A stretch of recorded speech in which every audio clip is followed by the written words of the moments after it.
Hey guys, welcome back to my YouTube channel. In this video, we will do class 9 maths chapter 4 linear equations in two variables, exercise 4.2 question number 2, that is write four solutions for each of the following equations.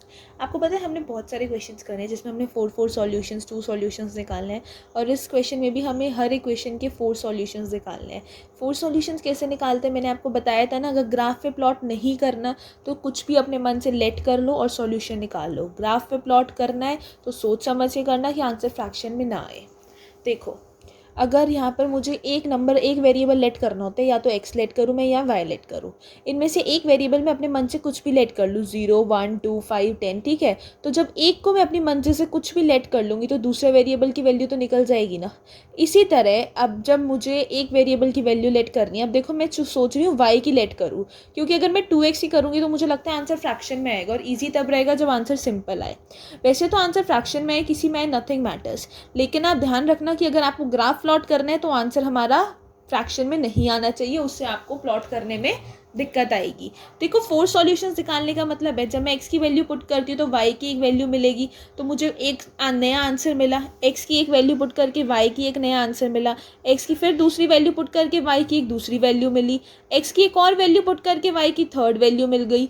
x की एक और value put करके y की fourth value मिलेगी. मतलब एक बार हमें अलग अलग नंबर्स लेट करने हैं, उन्हें पुट करना है और अलग अलग 4 डिफरेंट सॉल्यूशंस निकालने हैं. This are known as right 4 solutions. अगर आप कहो तो मैं लाइक अभी y की वैल्यू पुट कर लेती हूँ, नेक्स्ट पार्ट में हम x की पुट कर लेंगे. जैसे अब ये पार्ट दिया है मुझे, इसमें मैं अगर y की वैल्यू लेट कर लूँ, क्या करूँ लेट, आप बताओ. 0 कर लूँ, मुझे ईजी सोचना है ना, जो मेरे लिए ईजी रहे. तो it will be 2x plus 0 is equals to 7. Means x यहाँ मल्टीप्लाई में है, it will go in divide 7/2 हो गया. तो मतलब जब मैंने y की वैल्यू क्या लेट करी, 0, तो मुझे x की वैल्यू क्या मिली, 7/2. ठीक है, अब मुझे 4 सॉल्यूशंस निकालने हैं. दूसरा सॉल्यूशन निकालते हैं. y की वैल्यू क्या लेट करूँ, 1 कर लेते हैं. चलो, 2x plus 1 is equals to 7. 1 there will go that side, it will be 7 minus 1, it will be 6. 2x, x is equals to 6/2, that will be 3. तो that means जब मैंने y की वैल्यू 1 लेट करी तो x की value मुझे क्या मिल गई, 3 मिल गई, राइट. चलो अब एक और सॉल्यूशन निकालते हैं. y की वैल्यू क्या पुट करूँ, आप कहो 2 कर लूँ. चलो 2 कर लेते हैं. 2x plus 2 is equals to 7. Here this 2 will go that side. 2x, 7 minus 2, it will be 5/2. तो जब मैंने y की वैल्यू 2 लेट करी तो x की वैल्यू आ गई 5/2. एक और वैल्यू निकालनी है मुझे, जैसे कि मुझे 4 सॉल्यूशंस निकालने हैं, तो मैं y की वैल्यू लेट कर लेती हूँ 3. तो जब मैं y की वैल्यू 3 लेट करूँगी, 2x plus 3 is equals to 7. 3 will go that side. 2x is equals to 7 minus 3. x is equals to 4/2. 2 से 4 कट हो गया तो वैल्यू आ गई 2. तो मीन्स जब मैंने y की वैल्यू 3 लेट करी तो x की वैल्यू मुझे 2 मिली. तो ऐसे करके जब हमें 4 वैल्यूज़ मिल जाती है ना, अलग अलग डिफरेंट, तो अब मैंने थर्ड चैप्टर में आपको बताया था कि हम कोऑर्डिनेट्स बनाते हैं. अब इनकी क्या बनाएंगे, कोऑर्डिनेट्स कैसे बनते हैं मैंने आपको बताया था ना पिछले चैप्टर में. कोऑर्डिनेट्स पहले हम एक्स पुट करते हैं, फिर वाई, मतलब पहले एब्सिस आता है फिर ऑर्डिनेट आता है. अब देखेंगे उन्हें हम कैसे पुट करेंगे. जिससे कोऑर्डिनेट्स इजीली पुट हो जाएं तो सबसे पहले ना मैं इनको एक टेबल में पुट करूँगी, जिससे कोऑर्डिनेट्स हमारे बनाने बिल्कुल ईजी रहे. तो इसलिए इसका एक टेबल बनाएंगे. That will be in this way. 4 solutions निकाले ना हमने, 1, 2, 3, 4. तो जब मैंने y की वैल्यू, ध्यान रखना कहीं आप x में पुट कर दो, x ऊपर नीचे ऐसी कर दो. जब मैंने y की वैल्यू 0 ली थी तो x की वैल्यू आई थी 7/2, राइट. जब मैंने y की वैल्यू 1 ली थी, x की वैल्यू 3 आई थी. जब मैंने y की वैल्यू 2 ली थी, x की वैल्यू 5/2 आई थी. और जब मैंने y की वैल्यू 3 ली थी तो x की वैल्यू क्या आई थी, 2 आई थी, राइट. तो मुझे 4 कोऑर्डिनेट्स मिल गए इसके, मैंने बॉक्स बना लिया. अब देखो इसको कोऑर्डिनेट्स कैसे निकालेंगे. सबसे पहले हम क्या लिखते हैं कोऑर्डिनेट्स में, x 7/2 एब्सिस आ गया. अब आएगा ऑर्डिनेट, दैट इज़ y 0. फिर पहले 3, फिर 1, 5/2, फिर 2, 2, फिर 3. ये मिल गए मुझे इसके 4 कोऑर्डिनेट्स. क्या कहे थे, 4 डिफरेंट सॉल्यूशंस. इसके 4 डिफरेंट सॉल्यूशंस कह दो या 4 कोऑर्डिनेट्स कह दो, ये आ गया हमारा आंसर. आई होप आपको अच्छे से चीज़ और ये पॉइंट अच्छे से क्लियर हो गया हो. तो अब इसका करते हैं second part. that is pi x plus y is equals to 9.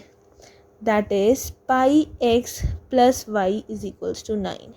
चलो इसमें पाई आ रही है. आप सोचोगे मैं पाई की वैल्यू लाई पुट करूँगी 22/7. No, I will not put it.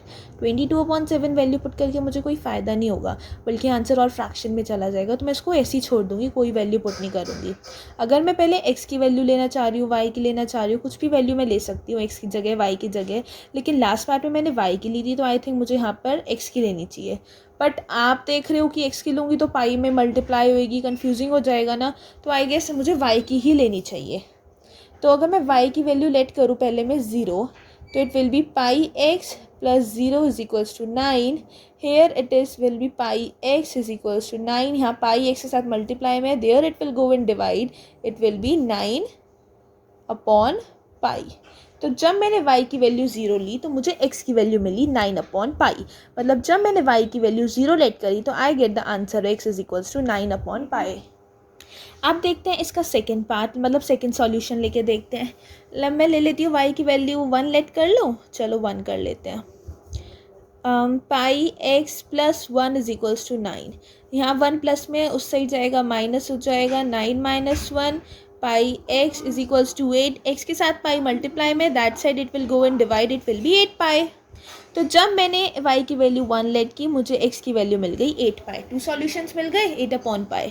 Third solution लेते हैं, y की वैल्यू लेट कर लेते हैं 2. ठीक है, y की वैल्यू हमने क्या लेट कर ली इसमें, 2.